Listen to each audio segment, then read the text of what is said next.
नमस्कार दोस्तों। आज हम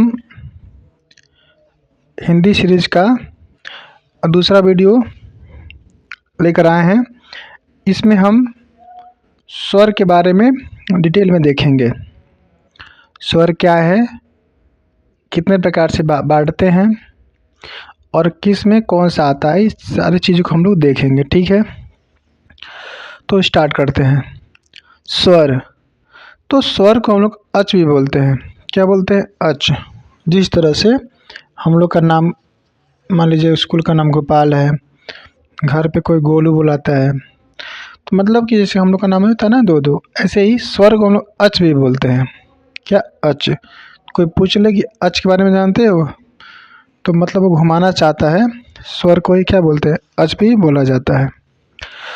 तो स्वर को बोलने के लिए मात्र एक चरण की आवश्यकता होती है। कितना?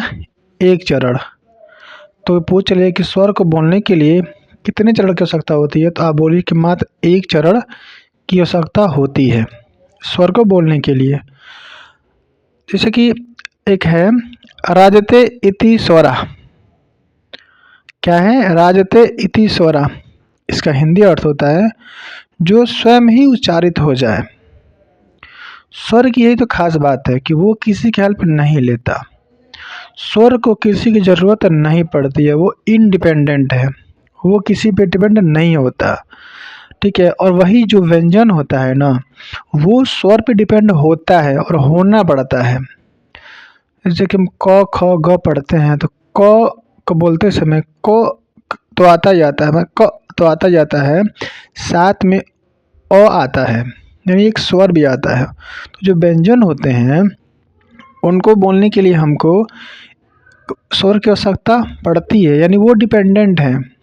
लेकिन जो स्वर होते हैं ना, उन्हें बोलने के लिए किसी की आवश्यकता नहीं पड़ती है, वो स्वयं ही अपने आप में पूर्ण होते हैं, उसको उच्चारण आप कर सकते हैं। ठीक है, जैसे कि देख लीजिए। अब ये भी यहाँ पे लिखा होगा कि तीन चरण, मतलब कि जो व्यंजन होते हैं ना, उनको तीन चरण की आवश्यकता होती है। अभी समझाया हूँ कि स्वर के लिए मात्र एक चरण और व्यंजन के लिए तीन चरण। कौन कौन सा? आरंभ, आरंभन जो नाभि से स्टार्ट होता है। अवरोधन, मतलब कहीं ना कहीं अवरोध होगा, यानी टकराएगा। फिर स्फटन, फिर आवाज़ बनेगी। तो इस तरह से जो व्यंजन होते हैं उनको तीन चरण को फॉलो करना पड़ता है। आरंभन, अवरोधन, फिर स्फटन। लेकिन स्वर के मात्र एक चरण ही फॉलो करना पड़ता है। ठीक है। स्वर वह ध्वनि है जिसके उच्चारण में हवा मुख से बिना बाधा के निकलती है। क्या बोल रहा हूँ मैं? बिना बाधा का। उसमें देखो, व्यंजन में अवरोधन था ना, मतलब बाधा थी। एक चरण में, सेकंड चरण देखो अवरोधन था। लेकिन जब स्वर की बात कर रहा हूँ तो इसमें कोई भी बाधा नहीं है। आप बोल के देखो, आ आ ई ई, देखो तो ये सीधे मुंह से निकलता है, कोई कहीं टकराता नहीं है। ठीक है। और ये हिंदी में कितने होते हैं? 11। कल भी समझा था, आज भी समझा रहा हूँ कि जब पूछे कि हिंदी में स्वरों की संख्या कितनी होती है? 11। दो और होते हैं, अनुस्वार और विसर्ग, उसको अयोगवाह बोलते हैं। हिंदी में स्वर में काउंट नहीं करी जाती है। इस बात को आप नोट करके लिख ले कि जो अंग होता है उसे अनुस्वार बोलते हैं, और जो अह होता है उसे विसर्ग बोलते हैं। और दोनों को कॉम्बिनेशन रूप से, कंबाइन रूप से अयोग वाह बोलते हैं। मतलब जो किसी के साथ योग वहन न करे उसे अयोग वाह कहते हैं। ये कल भी समझाया था मैं आपको, अच्छे से आज भी समझा दिया। ठीक है। अब हम देखते हैं स्वरों का वर्गीकरण। अब हम करते हैं स्वरों का वर्गीकरण। तो पहले कभी भी देखिए, किसी भी चीज़ को बांटते समय आपको एक आधार देना पड़ेगा। जैसे मैं एक बात बोलूँ, एग्जाम्पल दे रहा हूँ कि मैं ये बोलूँ कि इंसान कितने प्रकार के होते हैं, तो सबसे पहले तो आप क्वेश्चन ही कर जाओगे ना, किस आधार पे बताऊं भाई साहब। तो मैं बोलूँ लंबाई पे, तो कहोगे छोटा है बड़ा। अब देखो, मैं बोलूँ गोरे और काले पे, तो बोलोगे गोरा काला। मैं रंग पे बोलूँ तो बोलोगे गोरा काला। मैं बोलूँ इस पढ़ाई के हिसाब से, तो बोलोगे एक इंटेलिजेंट होता है और एक कम पढ़ने वाला होता है।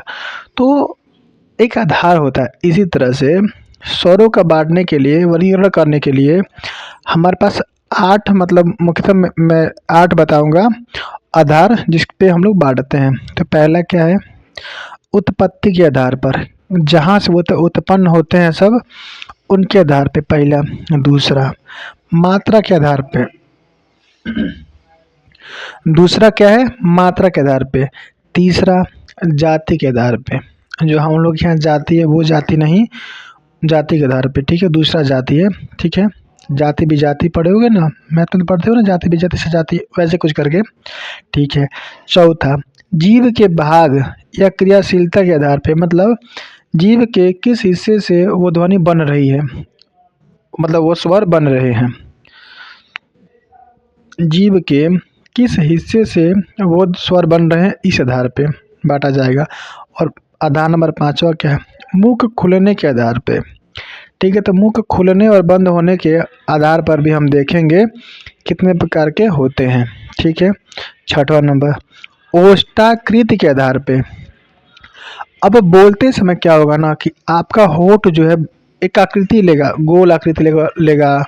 ऊ देखो, ऊ बोल के देखो, ऊ मतलब कि आपका जो होठ का शेप होगा ना बोलते समय, उसके आधार पर हम लोग डिसाइड करेंगे स्वरों को। अगला क्या है, प्रकृति या स्वभाव के आधार पे। 7वां क्या है, प्रकृति या स्वभाव के आधार पे। 9वां क्या है, उच्चारण स्थान के आधार पे। क्या, सॉरी 8वां क्या है, उच्चारण स्थान के आधार पे। 8वां, तो ये हमारे 8 क्या रहे, आधार है। एक बार पढ़ देता हूँ। उत्पत्ति के आधार पे, दूसरा मात्रा के आधार पे, तीसरा जाति के आधार पे, चौथा जीव के भाग या क्रियाशीलता के आधार पे, 5वां मुख खोलने के आधार पे, 6वां ओष्ठाकृति के आधार पे, 7वां प्रकृति स्वभाव के आधार पे, 8वां उच्चारण स्थान के आधार पे। अब हम एक एक को डिटेल में कवर करते हैं। पहला क्या है, उत्पत्ति के आधार पे। तो उत्पत्ति के आधार पे मुख्यतः 2 भागों में बांटा गया है। पहला मूल स्वर और दूसरा संज्ञ स्वर। संज्ञ स्वर मतलब कि किसी के साथ मिलकर बना हो, संज्ञ स्वर। तो मूल स्वरों की संख्या 4 होती है। कितनी होती है, 4 होती है। अ, इ, उ, री। कौन कौन, अ, इ, उ और री। जो ये ब्रह्मा जी के मुख से निकला हुआ होता है, कौन, मूल स्वर, जिनकी संख्या 4 होती है। अ, इ, उ, री, ठीक है।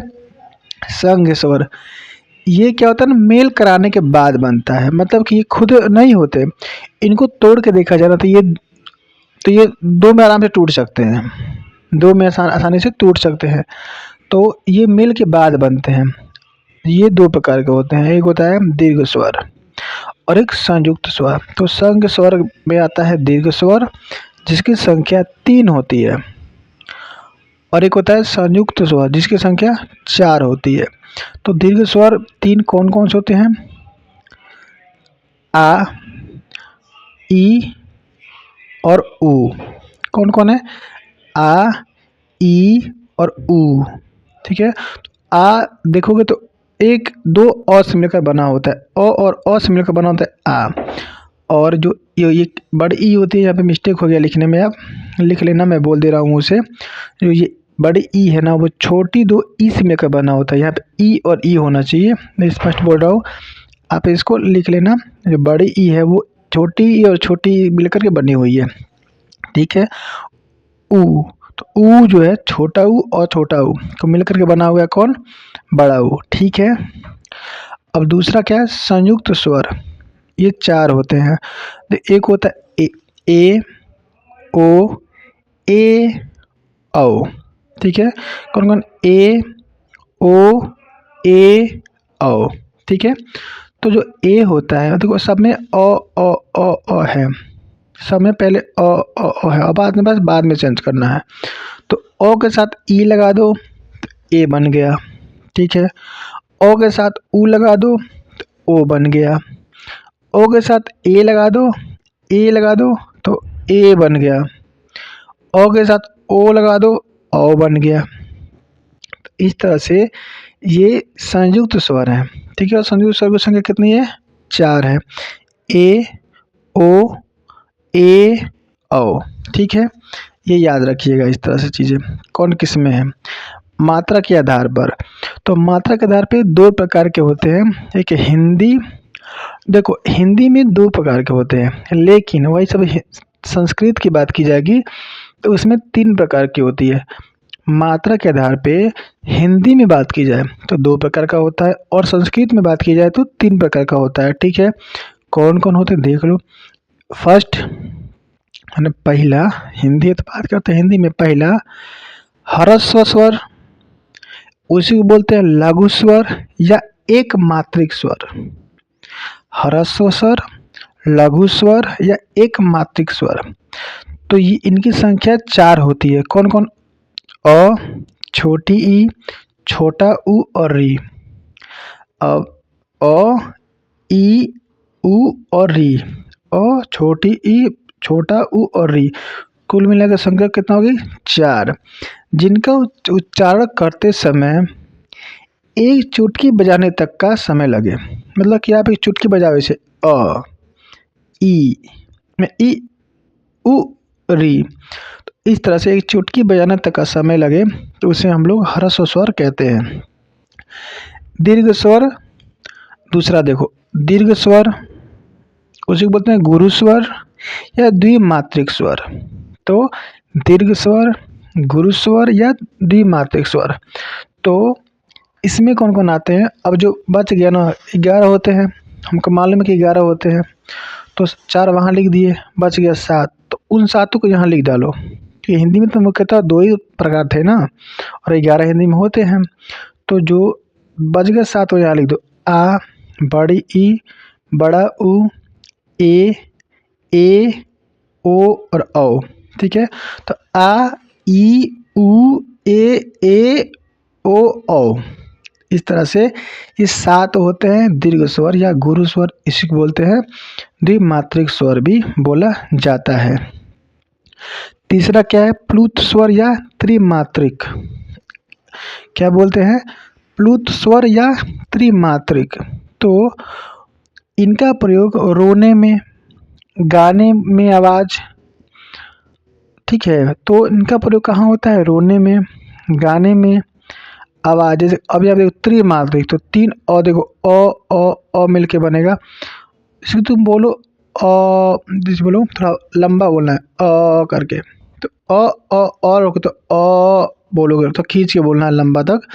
तो प्लुत स्वर त्रिमात्रिक स्वर होते हैं। और जो ओम हो गया, तो ओम किस में आता है?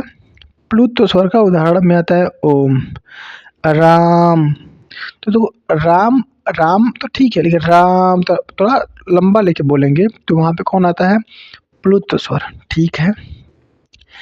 जीभ की क्रियाशीलता के आधार पर, अब आधार नंबर 3 क्या है? जीभ के क्रियाशीलता के आधार पर। तो देखो जीभ को 3 भाग में बांटो, अग्रभाग बांटो, मध्य भाग और पश्च भाग। तो मैं याद करा दूंगा, आसानी से चिंता मत करो। अग्रभाग, मध्य भाग और पश्च भाग, ठीक है। तो अगर मध्य भाग में पे ध्यान दो, पहले मध्य भाग में मात्र एक अ होता है। क्या होता है? सिर्फ अ, ठीक है। और जो अग्रभाग है उसमें वो सारे हैं जिसको तुम, जो एक छोटी सी लकीर पे खड़े होंगे, एक छोटी सी लकीर पे खड़े होंगे, ध्यान दो। ई को देखो, खड़े का मतलब बोल रहा हूँ जो नीचे का हिस्सा होता है ना, मतलब एक छोटा सा लकीर बन के आता है, ठीक है। तो ई देखो, छोटा ई क्या छोटा सा नीचे का है, बड़ी का भी छोटा सा नीचे का है, ए का भी है और ए का भी है और री का भी है। तो इस तरह से जो अग्र का है, तो आप उसको एक ट्रिक बताया, उस ट्रिक से याद कर सकते हो। छोटी ई, ए और री, ठीक है। और मध्य का तो बताया कि अ होता है, इसको याद कर रख सकते हो, ठीक है। और पश्च का क्या होता है? अ को छोड़ के जितने भी 3 एक जैसे बनते हैं, आ में देखो 3 दिख रहा है ना, उसके आगे आगे का हिस्सा देखो, मुंह जो है आ, उ को भी देखो 3 बन रहा है, और ऊ को भी देखो 3 बन रहा है, ओ में भी 3 बन रहा है और अ में भी 3 बन रहा है। तो याद का तरीका देख लो।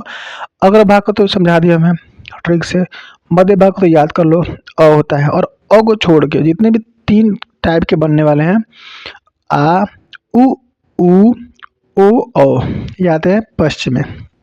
ठीक है, अगला क्या है दोस्तों, अगर आपको मेरा ये मेहनत पसंद आ रही हो तो थोड़ा इसको लाइक भी कर दीजिए। ठीक है, और चौथा मुख खुलने के आधार पे, तो चौथा आधार हो गया मुख खुलने के आधार पे। तो एक होता है समृद्ध स्वर, तो इसमें क्या होता है कि लगभग बंद होता है, इसमें क्या होता है लगभग बंद होता है मुख हमारा समृद्ध वृत्त। ठीक है, समृद्ध स्वर में होता है लगभग बंद होता है। ठीक, ई, छोटी ई, बड़ी ई, छोटा ऊ, बड़ा ऊ और री, तो कुल संख्या कितनी हो गई 5।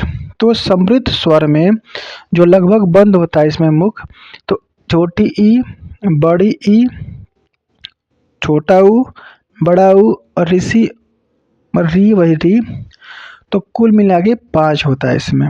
और अब आगे अर्ध समृद्ध स्वर, अर्ध मतलब आधा, तो आधा बंद, लगभग आधा में आधा बंद, तो अर्ध समृद्ध स्वर में आधा बंद में कौन आता है ओ और एड़ी वाला ए, हम लोग पढ़ते हैं ना बचपन में पढ़ते थे एड़ी वाला ए, तो वो ए, तो ओ और ए मैं एकदम पढ़ा रहा हूँ आपको, एकदम तोड़ के भाषा को, तोड़ मोड़ के जो भाषा होता है उसमें बता रहा हूँ ताकि आपको आसानी से याद हो। ओ और ए, ठीक है, तो ये संख्या होती है 2। अर्ध समृद्ध स्वर जो आधा बंद होता है इसमें मुख ओ और ए होता है, और कुल संख्या 2 होती है। ठीक है, अब तीसरा क्या है विवृत स्वर।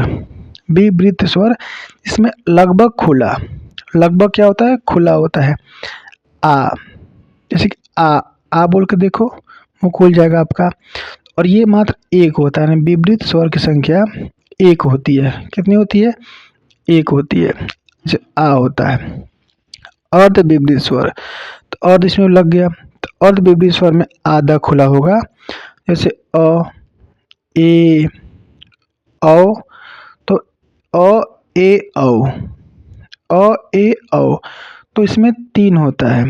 तो एक बार मैं संख्या काउंट कर लो, 5, 2, 1, 3 यानी 52, 13, ऐसे लिख लो 5, 2, 1 और 3।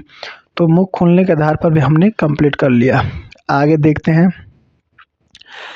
अब ये देखिए ये 2 बार हो गए मित्र, तो इसको हम आगे चलते हैं। अब अगला है दोस्तों, अब 5वां आधार है ओष्ठाकृति के आधार पे। ओष्ठाकृति के आधार पे मतलब ओठ की आकृति के आधार पे।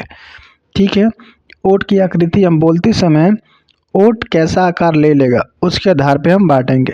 तो एक होता है वर्तुलित या वृत्तमुखी, वर्तुलित या वृत्तमुखी, मतलब कि आप इस वाले को बोलोगे तो आपका होठ जो होता है ना वो गोल बनेगा। कैसे हो जाएगा गोल हो जाएगा, किस में वर्तुलित या वृत्तमुखी वाले में होठ क्या होगा गोल हो जाएगा। आप बोल के देखो, छोटा ऊ ऊ ऊ, ओ औ, इन चारों का बोल के देखो, आपका मुंह गोल बन जाएगा। ऊ ऊ, ओ औ, क्या बन गया गोल बन गया। इनकी संख्या कितनी होती है 4 होती है। ठीक है, ये एग्जाम्पल याद रखना है कि कौन किस में है। ठीक है, संख्या कितनी हो गई 4 हो गई। अब दूसरा क्या होता है अवर्तुलित या अवृत्तमुखी। अवर्तुलित या अवृत्तमुखी, इसमें क्या होता है कि ओठ गोल नहीं होता, ओठ गोल नहीं बनता इसमें। तो आ ई, यहाँ पे देखो थोड़ा सा मिस्टेक लग रहा है, एक ये जो ऊपर मात्रा है नहीं रहेगा, ये जो एक ए और एक है ए। ठीक है, तो ये आप एक मात्रा मिटका लेना, आ ई ए और री, तो ये कुल मिला के इनकी संख्या हो गई 6। ठीक है, और एक होता है अ जो उदासीन होता है। आप अ को बोल के देखो, आपका मुंह किधर भी नहीं आने वाला, वह जैसे रहेगा वैसे ही रहेगा। तो अ जो होता है उसको बोलते समय हमारे होठ उदासीन होते हैं। ठीक है, ये ओठ की आकृति के आधार पर भी हमने कंप्लीट कर लिया। ठीक है, अगला है प्रकृति के आधार पे, यानी स्वभाव के आधार पे। ठीक है, तो प्रकृति के आधार पे दो होता है, एक होता है अनुनासिक, अनुनासिक। तो याद करने का तरीका बता रहा हूँ, आप नुनासिक याद करो और नुनासिक याद करो, उसमें अन जोड़ो, नुनासिक तो मैं अन जोड़ो, अनुनासिक। ठीक है, ऐसे ही नुनासिक यहाँ भी में नीर जोड़ो तो निर्नुनासिक। तो अनुनासिक या निर्नुनासिक, और अन का मतलब होता है नहीं, और नासिक मतलब नाक। तो जो नाक से नहीं निकले, जब हवा मुख से निकले, यानी नाक से नहीं निकले, कहाँ से निकलेगा, मुख से निकले। अनुनासिक मतलब जो हवा नाक से नहीं निकलता, मुख से निकलता है, जिन स्वरों के बोलने के लिए, उनको हम लोग अनुनासिक या निर्नुनासिक में डालते हैं। कौन का, जैसे कि बिना चंद्र बिंदु के स्वर, इसका एग्जाम्पल आसान तरीके से समझ सकते हो कि जितने भी बिना चंद्र बिंदु वाले स्वर होते हैं उनको हम लोग इसमें डालते हैं। ठीक है, बिना स्वर वाले, बिना चंद्र बिंदु के जितने भी स्वर है, ओ आ उ ए ओ जितने भी हैं, उसको अनुनासिक में डालते हैं। और अनुनासिक सानुनासिक, तो नुनासिक बोला था ना याद रखने के लिए, में अ जोड़ो, तो अनुनासिक और सानुनासिक, अनुनासिक और सानुनासिक।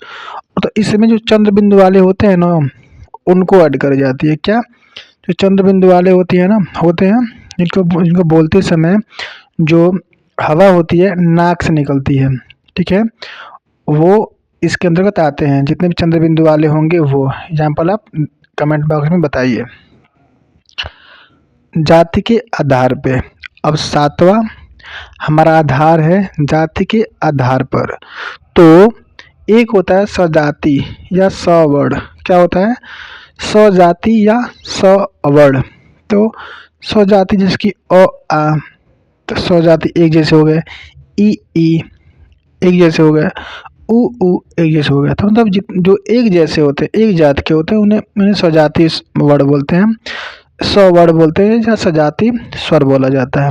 आप जानते भी अ आ ई मैं ई उ ये सब एक जैसे हैं। लेकिन विजाति या असवर्ण, विजाति या असवर्ण में क्या बात की जाए तो वो जो अलग अलग हो जाए, जैसे कि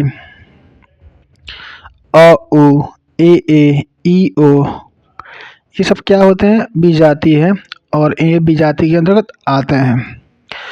अब हमारा आठवां आधार और लगभग लास्ट ही है। ठीक है, तो आठवां उच्चारण स्थान के आधार पे, देखिए हमारे जो शरीर होता है ना, इसमें 5 जगह होते हैं जहाँ से जो स्वर होते हैं वो निकलते हैं।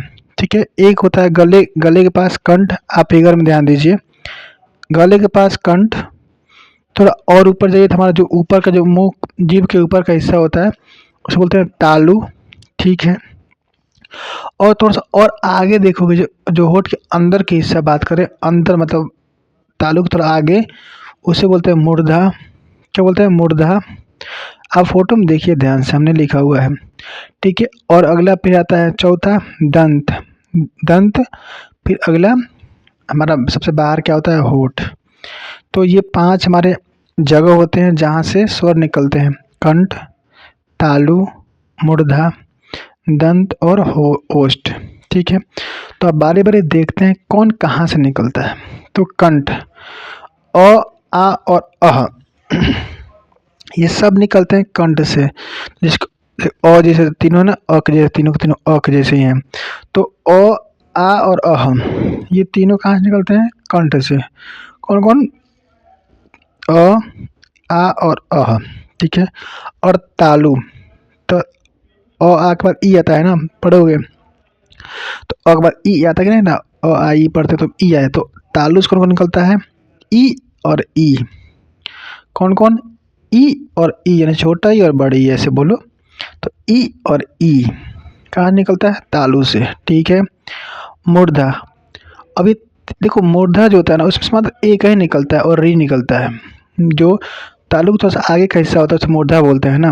और वहाँ से मतलब एक ही निकलता है, फिगर में आप देख सकते हो नंबर 3 में दिखाया हूँ वो मूर्धा है। और वहाँ से एक निकलता है मात्र री, ठीक है। और दंत दंत से कोई भी स्वर नहीं निकलता, ये आप याद रखिए। कोई ये पूछे घुमा करके कि दंत से कौन सा स्वर निकलता है, तो आप बताइएगा कि भैया घुमाइए नहीं, दंत से कोई भी स्वर नहीं बनता, ठीक है। तो और हो 5वां क्या आता है, ओष्ठ। नहीं है, स्व है ओष्ठ। तो ओष्ठ से जो बच गया वो, तो बच कौन गया, मतलब कि अभी और भी है। तो ओष्ठ से कौन कौन हो गया, ऊ और ऊ, मतलब छोटा ऊ और बड़ा ऊ, छोटा ऊ और बड़ा ऊ। तो इसको अगर मैं छोटा बड़ा ऊ इसलिए बोल रहा हूँ ना कि मैक्सिमम हम लोग बच्चे ऐसे ही बचपन में पढ़ लिए थे ना, तो थोड़ा वो जल्दी याद हो जाएगा। वरना मैं उच्चारण साथ तो कर ही रहा हूँ ना, ऊ और ऊ, छोटा ऊ और बड़ा ऊ, छोटी बड़ी बोलने का मतलब बस यही है कि आसानी से याद कर पाए हम लोग, ठीक है। ओष्ठ, तो ऊ और ऊ, ठीक है। अब ये 5 हो गया। आप देखो छठवां, देखो ये 2 जगहों से मिल करके बनेगा, ठीक है। इसीलिए इनको हम लोग अलग से समझाने की कोशिश कर रहा हूँ मैं। 5 तो कंठ तालव्य, क्या कंठ और तालव्य, मतलब कि कंठ और तालु दोनों से मिलकर बनेगी। जैसे कि ए हो गया, हम बहुत पहले जो शुरू शुरू में जब हम पढ़ा रहे थे, तो वहीं पे आपको बताए थे कि ये जो ए होता है, ए वो अ और ई से मिलकर बना होता है। यहाँ पे हमको लग रहा छोटी होगा क्या, अब देख रहे हैं यहाँ पे लग रहा है हमको छोटी ही होना चाहिए। और छोटी भी होता है तो भी तालु से तो निकलता है, छोटी भी देखो ऊपर तो तालु से निकलता है। यहाँ पर तो वही रह जाएगा, लेकिन एक बार नोटिस कर लेना, ए जो होता है वो अ छोटी से बनता है शायद, ठीक है, मिला लेना। अ और ई, तो अ कहाँ से निकलता है, कंठ से बताया हूँ। और ई कहाँ से निकलता है, तालु से। तो जो इस तरह से ए और ए हो गया, वो कहाँ से निकलेंगे, कंठ तालव्य से। क्योंकि जो इन दोनों की जगह है, उन दोनों जगहों को हम लोग जोड़ लेंगे तो कंठ तालव्य से ए और ए। इसी तरह से ओ जो है, ओ अ और उ, अ और उ से मिलकर बना होता है। तो अ तो कंठ से निकलता है, और उ अभी हम ऊपर बताएं 5वां नंबर, देखो ध्यान से कहाँ निकलता है, ओट ओ ओष्ठ से। तो कंठ निकलता है, अ निकलता है कंठ से, ओ निकलता है ओष्ठ से। तो दोनों मिला के बोलोगे तो क्या हो जाएगा, कंठोष्ठ। क्या हो जाएगा, कंठोष्ठ। तो 6वां नंबर है कंठोष्ठ, और वहां से निकलता है ओ और औ। इस तरह से हमने देखा उच्चारण के आधार पर कंठ से अ, आ, अह, तालु से ई, मूर्धा से री, दंत से कोई भी नहीं, ओष्ठ से उ और ऊ, कंठ तालव्य से ए और ए और कंठोष्ठ से ओ और औ, ठीक है। तो इस तरह से अगर इस सीक्वेंस का नाम आप याद रखते हैं ना, अगर आप परीक्षा में आप बोल जाते हैं तो सीक्वेंस का नाम याद रखेंगे 1 2 3 4 5 का है, तो इसी सीक्वेंस में ऊपर से ओ आई भी लिखा गया है, तो आपका आसान हो जाएगा याद कर पाना। अब हम अगला वीडियो में आपको पढ़ाएंगे। वीडियो बहुत लंबा हुआ दोस्तों, लेकिन ये मैं उम्मीद करता हूँ कि मैंने जितना अच्छे से आपको समझाया हुआ है आपको पूरा समझ में आया होगा, ठीक है। और ये PDF में आपको अवेलेबल है, आप चाहें तो मुझसे ले सकते हैं। कमेंट बॉक्स में आप कमेंट करिएगा, अगर ज़रूरत पड़े तो मैं आपको ये PDF दे दूँगा, ठीक है। इस तरह से हमारा यहाँ पे स्वर जो है पूरा टोटल स्वर ख़त्म होता है। और इसके बाद हम पढ़ेंगे व्यंजन, जिसको हल भी बोला जाता है, ठीक है। और कोई बताएगा स्वर क्या बोलते थे, अच, ठीक है। तो अगला हम वीडियो पढ़ेंगे व्यंजन, ठीक है। जय हिंद, जय भारत दोस्तों।